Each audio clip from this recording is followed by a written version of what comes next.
Thank you so much. I'm going to come at this from a slightly different perspective. I'm a marketing person, okay?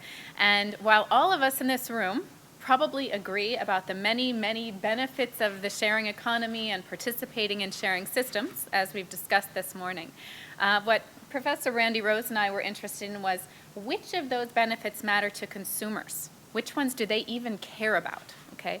Because if we don't understand what motivates consumers to participate in sharing systems, we don't know how to communicate with them, all right?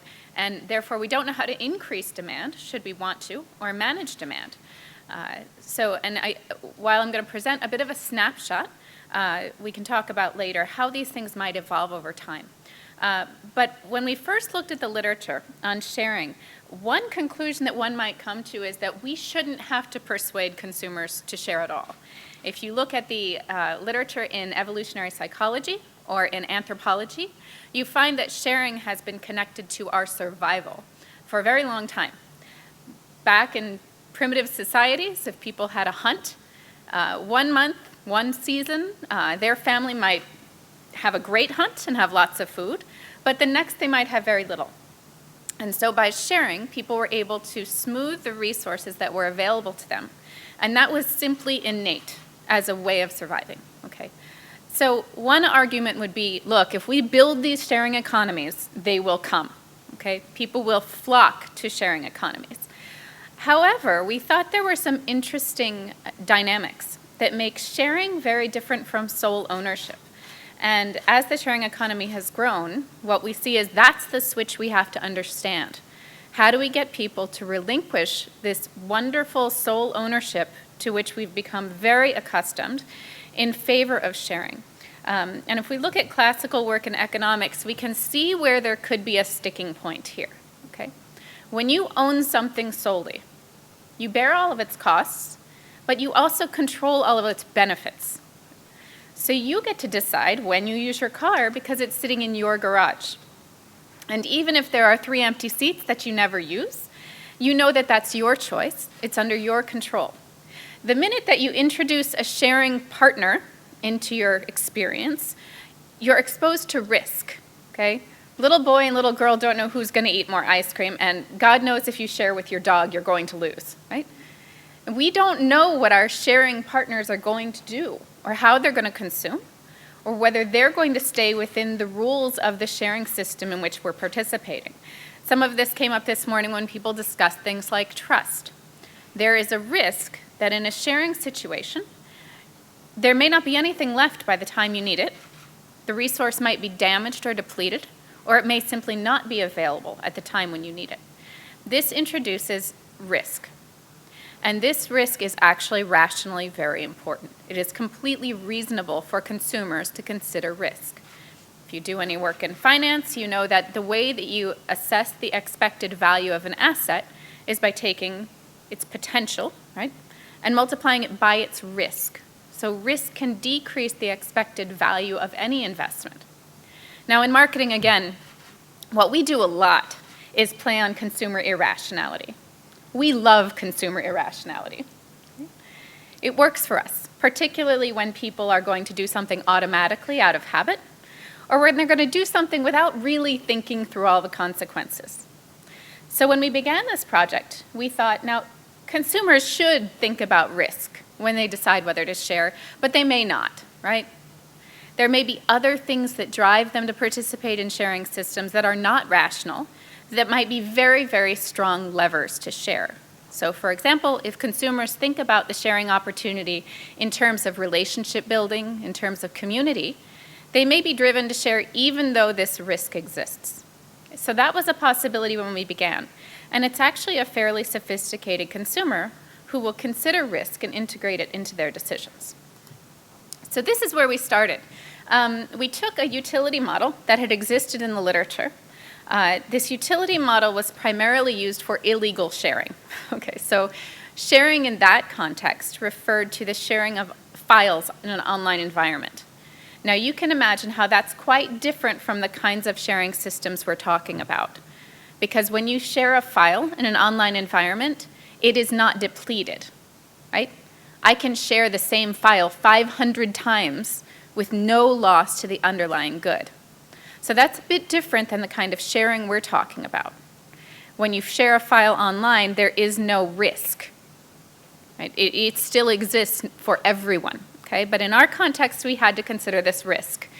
So what we proposed was that there are a number of factors that are going to drive perceptions of risk associated with sharing. And that, in turn, is going to affect the likelihood to choose the sharing program. But we wanted to see if this risk factor mattered over and above a lot of other things that we know should affect the attractiveness of a sharing option. So I'll show you how we studied this. This first study, we took unbranded promotional material from Zipcar. So this information was all available from Zipcar.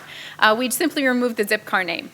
We didn't have any particular relationship with Zipcar, but it was obviously the strongest, the most dominant player. We felt it would set the norms for what could be expected. And we presented this to participants along with a few requests. So one thing that could have happened was that we could have found that all that matters to consumers when they share is whether it saves them money. It's a pretty simple answer, right? And in many cases, it does save them money. But we wanted to see what would happen if we were allowed to enter that into the model and see if anything else experienced sharing propensity besides financial savings. So we asked them to report their current cost of ownership. For our participants, the status quo was ownership. Right? They would then select a plan that would meet their driving needs. I'll show you those in a moment. And those plans included calculated costs that were based on different sharing frequencies. As we just heard, car sharing is the most economical when you don't share a lot. So you'll see that in a second too. Then we measured a lot of different sources of potential cost of sharing and utility of sharing, as well as cost of ownership and utility of ownership. Okay. And what we added was this perception of risk, that something could go wrong in the sharing system. So our sample looked like this. As you can see, our participants were fairly well matched to the demographics of actual car sharers that we could find at the time. Importantly, about 13% of them considered themselves in the auto market in the next 12 months. So for these people, the decision to buy a car or to participate in a sharing system was a real option. And this was the screen that we used to capture their current cost of ownership. Okay, now remember, ownership is the status quo, and it's the thing that people have to give up if they're going to opt out of that system and into a sharing system. So then they told us what their total cost was, and then we presented these options. And again, these were taken from promotional materials. And they lay out the costs that are associated with participating in a sharing system based on your frequency of use. Okay, so if you drive a lot, car sharing is actually quite expensive. Okay? But as you become a less frequent driver, it becomes drastically more efficient. Okay? And you can imagine, if you only drive about once a week, if you own a car, it's sitting in your garage the rest of the time. And this is not really that atypical. There's a gentleman named Benkler who wrote this lovely paper on sharing systems, and he pointed out that things like cars come in lumpy bundles. And a lumpy bundle is where you have to buy more than you need. Okay, so for example, when you buy a computer comes with a lump of processing capacity. You and I, most of us, are not going to use all the processing capacity of our computers. I mean, they could launch the space shuttle, and we're going to use them for Microsoft Word. So anytime you have a lump of utility, you end up with this extra piece that sits there unused. And that's the part that opens us up to sharing, is recognizing that we have the extra. Okay? Then we measured the perceived risk of product scarcity. And in the car sharing environment, the likelihood of this happening is fairly low because of the way that cars are managed. But we found that consumers still were very sensitive to this. So they were worried that the car might not be available when they wanted the specific car, that they might not be able to reserve it at the moment that they wanted it, or reverse coded, they could make a statement that it would always be available when they wanted it. And then we measured their likelihood of sharing, and that worked as the dependent measure in a big, huge regression equation. So what we found is all our measures work the way you would expect them to work. One interesting note is that consumers actually did appear to distinguish between different sources of cost and utility. So again, we're feeling like, oh, our consumers might be rational here, which is kind of interesting. And what we also found that was, at least in this sample, the likelihood of opting into a sharing system out of sole ownership was not very high. Okay, now I've collected more recent data and that number has shifted upward, but at this point we were still dealing with people who were largely attracted to the baseline ownership choice. Okay, now this is a little bit hard to see, but what I'd like to show you is that the boxes in blue are the elements that were significant predictors of the likelihood to choose a sharing option. And what you might notice is that a lot of things that you would expect from a rational consumer in fact happen, okay? So all different kinds of utility affect the decision to share or own. Things that don't, okay? These were actually fairly interesting to us. Moral utility of sharing, okay? So it wasn't that people felt like, oh, being a sharing person makes me nicer.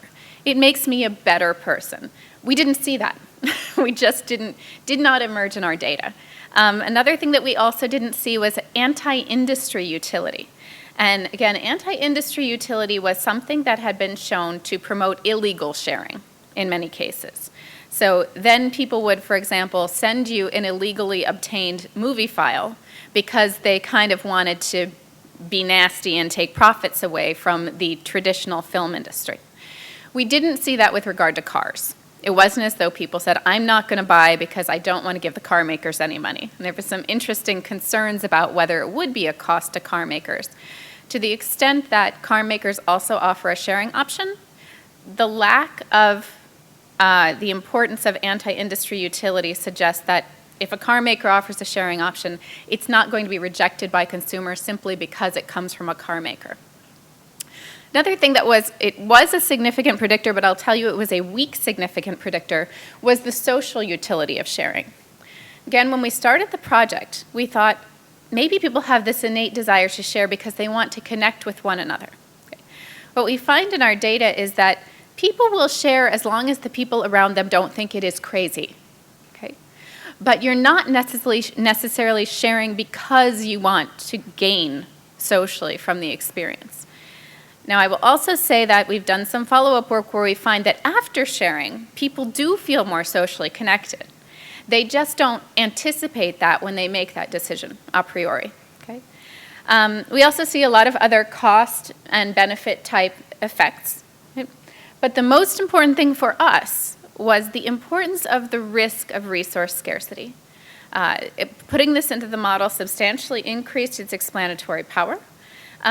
And again, it suggests that consumers were fairly sophisticated. It wasn't simply that they said, car sharing is great, I'm going to do it. They said, car sharing is great, but being connected to these other people introduces some risk to me. And we thought that was quite important. So in general, costs and benefits are different when we're talking about a legal versus illegal sharing context, right?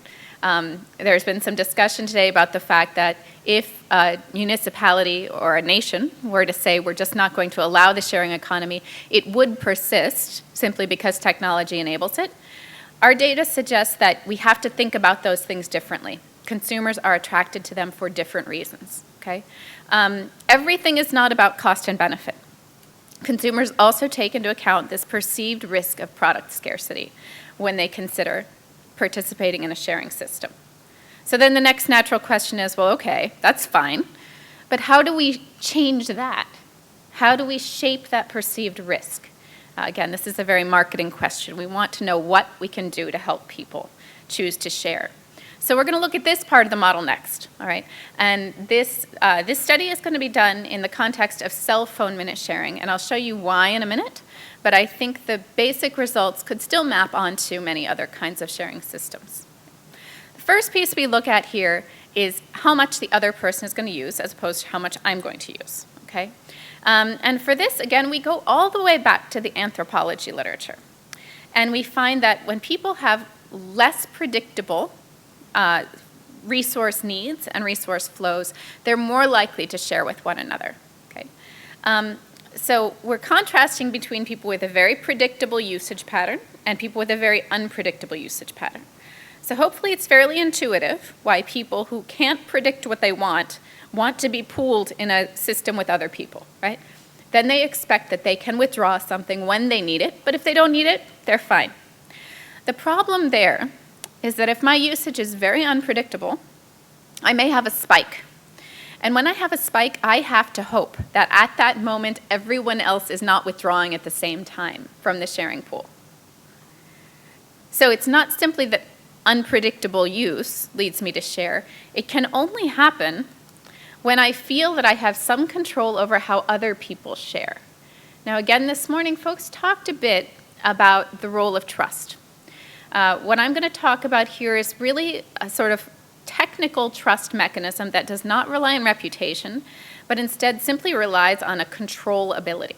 And this did, in fact, exist in the marketplace. So I don't know if you guys are probably familiar with cell phone minute sharing plans. Many families have access to a pool where everyone puts their minutes in the same pool and you can share with your friends or family. AT&T created this extra mechanism called Smart Limits and allowed parents particularly to put limits on the usage of the other people who are drawing from their pool. So this is a very explicit control mechanism. You don't have to trust your children. You're going to put limits on them. Makes it fairly simple. And the reason that we thought that this would work is because of research in insurance pools, in fact. So people are very hesitant to pool their risk together with other consumers if they feel that they can't coordinate in some way, if they feel that they can't manage what other people withdraw. Okay? So this control mechanism allows people to do that, and we think, therefore, it's going to reduce the perceived risk of pooling one's resources. So here, again, these are the pieces of the model that we're going to play with in this study. And we measure people's usage predictability. So this is a kind of nice subjective measure. However, we could also see that firms could probably segment on this variable, right? If a cell phone company, for example, knows what minutes look like as people use them over the course of a year, then they can say, here's a high predictability consumer as opposed to a low predictability consumer, and target a sharing option accordingly. And then for some people, we provided the presence of a control mechanism associated with a sharing plan, and for others we did not. And we used a cell phone matrix from AT&T. So this is their actual pricing. I know this will be a little bit difficult to see. Hopefully you can see it in front of you. People had the option to choose either a sharing plan or a personal plan. And to make sure that we weren't just seeing bad math, which is very easy to see among consumers, we explicitly listed out the savings that they could get from sharing. So again, as you see at the bottom, if you have 5 lines, you save about 23% at a certain usage level, and the percentage that people could share were listed out as well. Right? Again, consumers are bad at math, so we wanted to take that out of the equation, but we also realized that this meant that some people would share more than others. So we needed to see if our effects emerged above and beyond those differences in actual sharing. And this is what the control manipulation looked at. It was a plan called Cell Control, and it allows the primary purchaser to restrict the amount of time that the phone can be used for all different things. Okay, limits on texts, limits on web browsing, et cetera, et cetera. Here's what we find. Okay, so on the horizontal axis, you see our 2 manipulated conditions. People either had the control mechanism or they did not. On the vertical axis, we have their self-reported likelihood of choosing the sharing as opposed to the personal plan. The green line that goes from 7.31 to 8.79 tells you the likelihood of sharing for people who experience low predictability. That is, their usage is all over the place. For these individuals, and only these individuals, the presence of the ability to control other people's usage increased their likelihood of sharing. Okay? For the others, it tended to be lower, and it tended to not be affected by control. If you know exactly how much you're going to use each month, you're not that concerned about what everyone else is doing. You know what your needs are. And the fact is you're unlikely to exceed your own limits. But if you change a lot, then you really need to know that other people are not going to abuse the system. We had also measured the sense to which people felt that sharing reduced risk, and this is relative to a sole ownership program. I don't know if you guys have ever gone over your cell phone minutes. Anyone? It costs a lot of money, right? So these people are estimating the likelihood that sharing is going to protect them from the costs that would go along with overuse. Okay? And again, similar setup, and what you find is that, again, the low predictability individuals, given control, are significantly more likely than the other two folks in the control condition to feel that sharing effectively reduces their risk. Given that risk was a primary driver of the likelihood to share in the first study, this is very important. Okay? We've found a way that we think that we can reduce the perceptions of risk associated with sharing compared to sole ownership. Right? Now, importantly, this also doesn't impose much cost on AT&T. It's not that they're having to provide more of the good. They're just allowing a control mechanism that the consumer can take advantage of themselves. Okay?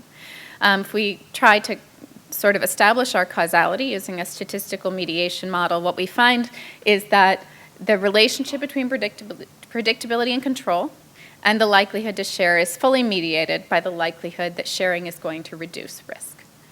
So we're not going to get from predictability by control to likelihood of sharing plan except by going through this reduction in perceived risk.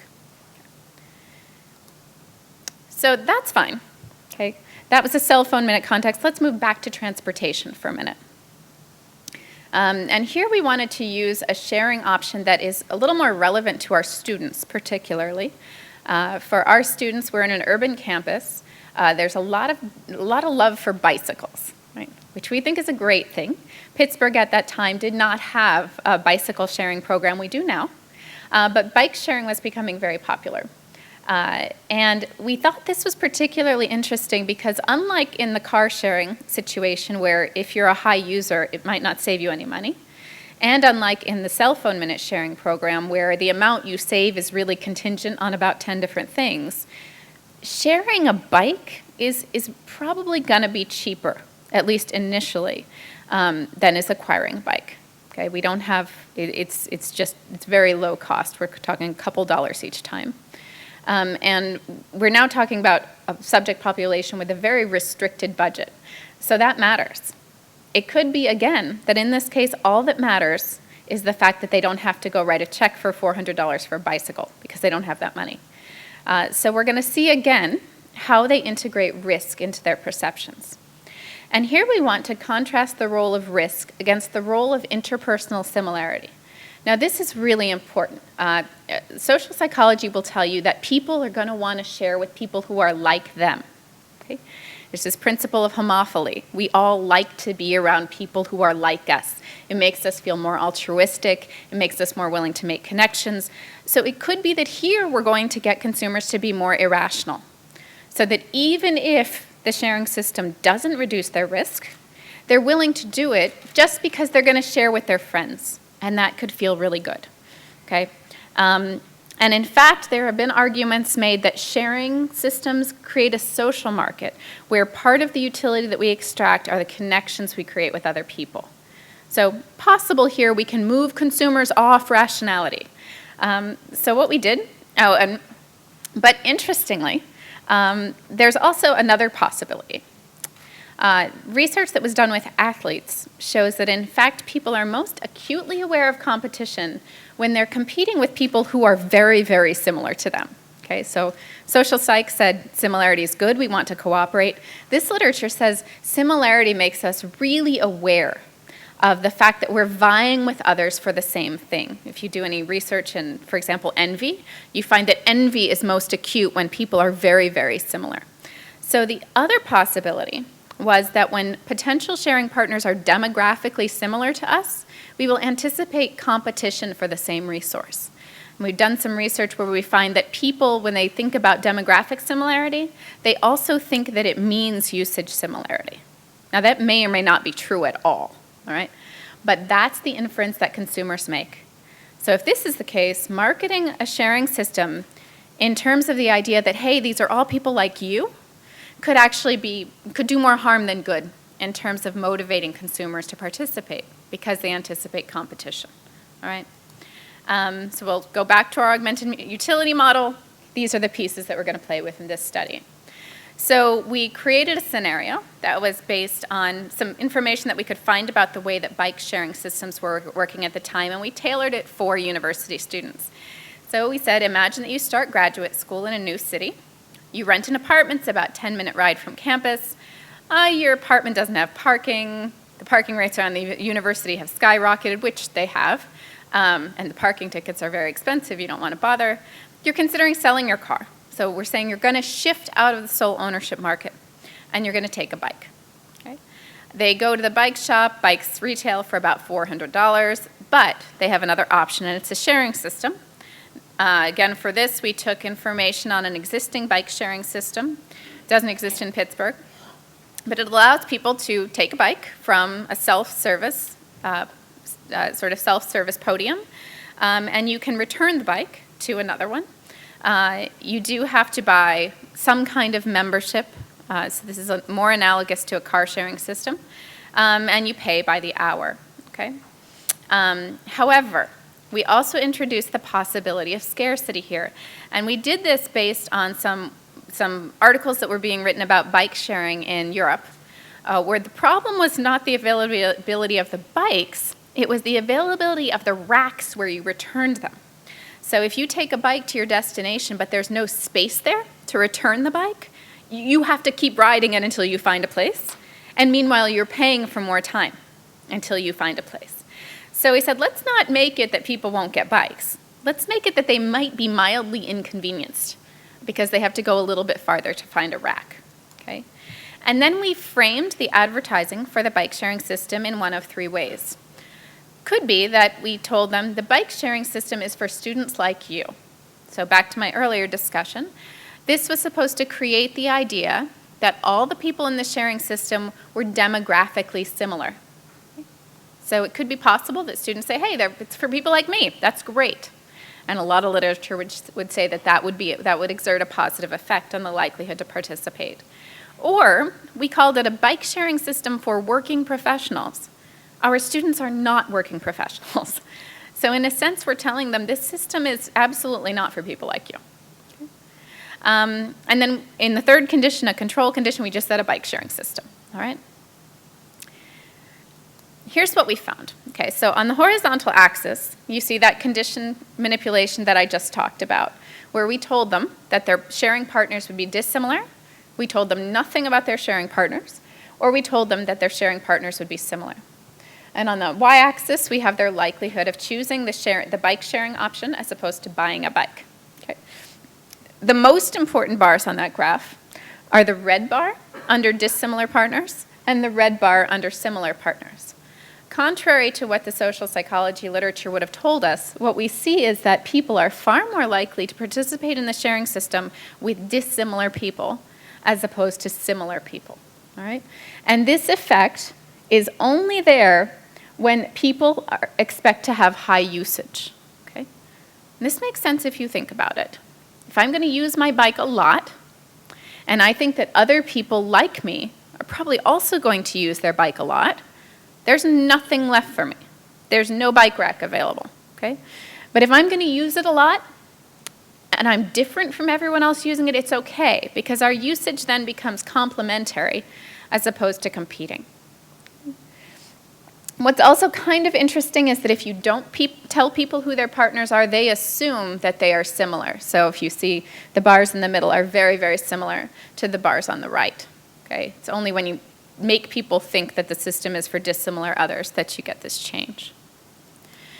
We also measured the perceptions that sharing a bike would reduce their risk. And again, you see a somewhat similar pattern where the tall red bar there is high usage, similar partners. People think here that that's risky. That's probably a bad choice. And again, back to the first study, the higher those perceptions of risk, the less likely people are to want to participate in a sharing system.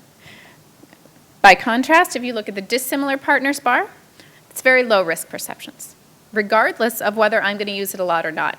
I just feel that others' usage is not relevant to me. It doesn't change my risk level.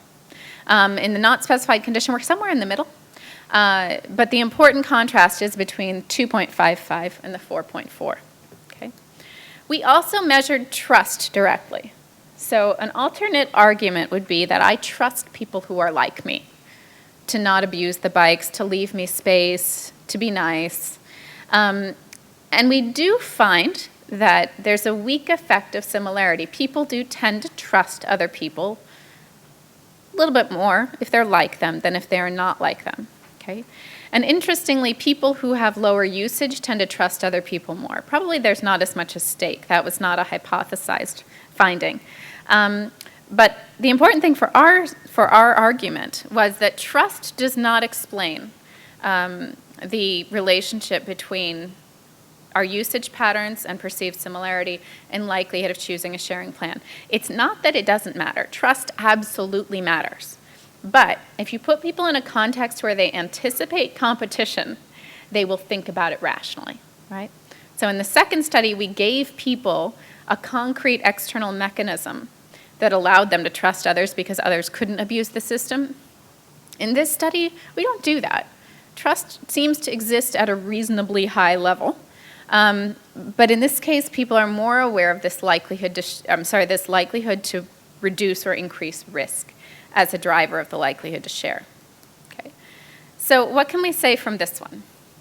In this one, everybody's going to share money up front, right, in this study.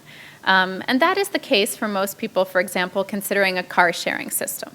If they're infrequent drivers, it's going to save them money. But even so, we find some interesting results.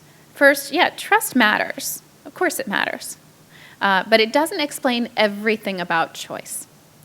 And so we can think about factors that might raise trust but undermine other things. For example, in this case, if you chose similar others to partner with, you raise trust, but you also introduce an element of competition. And so we have to be a little bit careful about always pushing buttons that push us one way. They could have unintended consequences that have countervailing effects. All right? So in this case, positioning in terms of similarity from a marketing perspective might feel nice, might be warm and fuzzy, but it won't work if people don't think that that reduces their risk. Okay.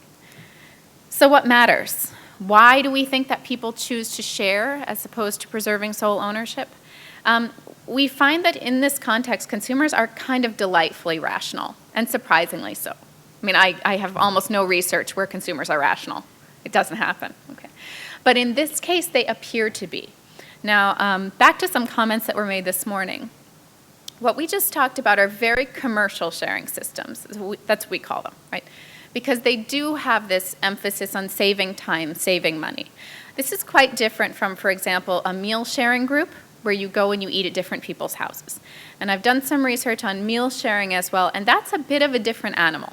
So, for example, in those less commercial sharing contexts, people don't want to think about economic costs. If you participate in a meal sharing group and you go to someone's house, you're not sitting there thinking, I think it cost them $17.62 to make this meal, so when they come to my house, that's how much I'm spending too. Okay? That's not how those non-commercial systems work. But in a commercial system, people are very aware of economic and time benefits and costs. And so while it would be lovely to cast all these sharing economy movements in terms of sort of fuzzy social benefits, that's not how consumers think about them, and we need to be careful. But beyond that even, consumers take into account more complex forms and sources of risk. Connecting with other people creates risk, and we need to manage that. Consumers realize that there can be rivalry within a system for the same shared resource, and what we can do about that is create buffers, either through some kind of a control mechanism or through assurance that there is flex in the system. Okay? They need to know that there is sufficient supply to meet their demand at various times. We live in a world where people expect things at the moment when they want it, in the moment that they want it. Okay? And so this becomes extremely important when we're trying to persuade consumers to give up their ownership and the control that they're used to.